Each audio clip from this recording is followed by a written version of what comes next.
La Transfiguration Ministry vous présente un témoignage puissant et extraordinaire. Mais je sais que chacun sortira béni d'une manière ou d'une autre. En novembre 2025, j'ai postulé au recrutement d'intégration en fonction publique. Le 3 janvier 2026, j'ai été promue dans mon lieu de travail à la direction. Acclame fortement le Seigneur pour la promotion. Et la promotion a été difficile. C'était vraiment compliqué.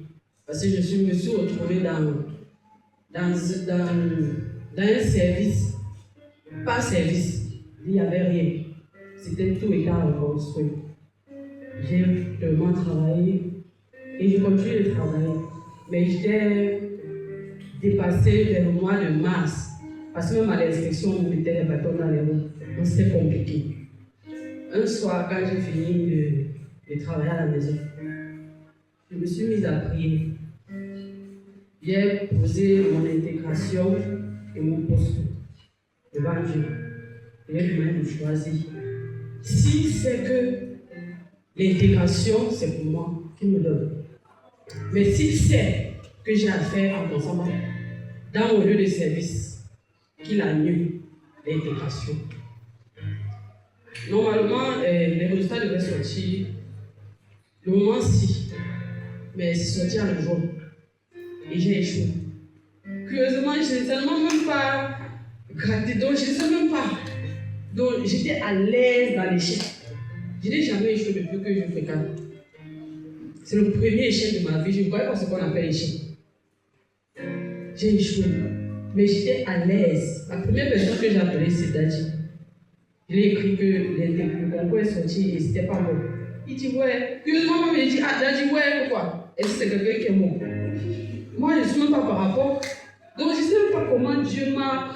Je ne sais même pas. Il a fait le choix, le meilleur choix pour moi. C'est maintenant que je comprends. L'intégration n'était pas faite pour moi. Parce que demain, ma grand-mère aussi, elle s'est lamentée. Kevin aussi, s'est lamentée. Ça m'énervait à un point. Et je dis que c'est moi qui ai fait échec. C'est vous. C'est mon échec à moi, c'est pas pour vous. Et je n'ai même pas échoué. Qui vous dit que j'ai échoué? Demain, ça m'a un peu traumatisé. Ça a fait peut-être quelques jours.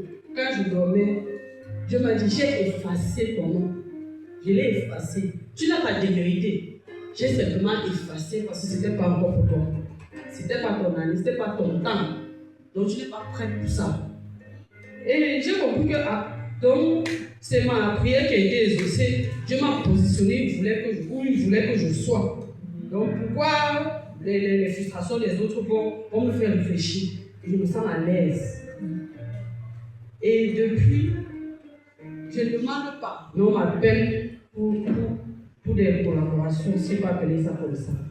On a besoin de moi pour telle chose, pour monter un projet, pour faire ceci, pour faire cela. Je ne demande pas. Et chacun mise pour moi. Je ne mise rien, je ne dépense rien.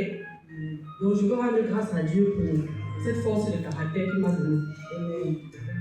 L'échec, parfois on voit l'échec comme une fatalité, mais l'échec n'est pas une fatalité. Chaque échec ou chaque réussite a sa place. Quand Dieu te met à un endroit, c'est parce qu'il sait ce qu'il veut faire avec toi. Comme je me disais dernièrement, Dieu veut travailler avec toi d'une manière spéciale. Donc, je rends grâce à Dieu pour cet échec. Parce que je ne sais pas ce qui m'aurait arrivé si je partais où on devait m'envoyer en brousse là-bas. Donc, je veux rendre grâce à Dieu pour cela. Et puis, je aussi merci pour toutes les ouvertures qu'il est en train de faire pour moi. Parce que vraiment, moi, ça me dépasse. Je veux lui dire merci pour toutes les portes qu'il est en train d'ouvrir et pour la force qu'il me donne dans mon travail. Nous ne sommes pas encore en septembre, mais je suis prête pour la rentrée. Et je rends grâce à Dieu pour cela. Est-ce que tu peux acclamer?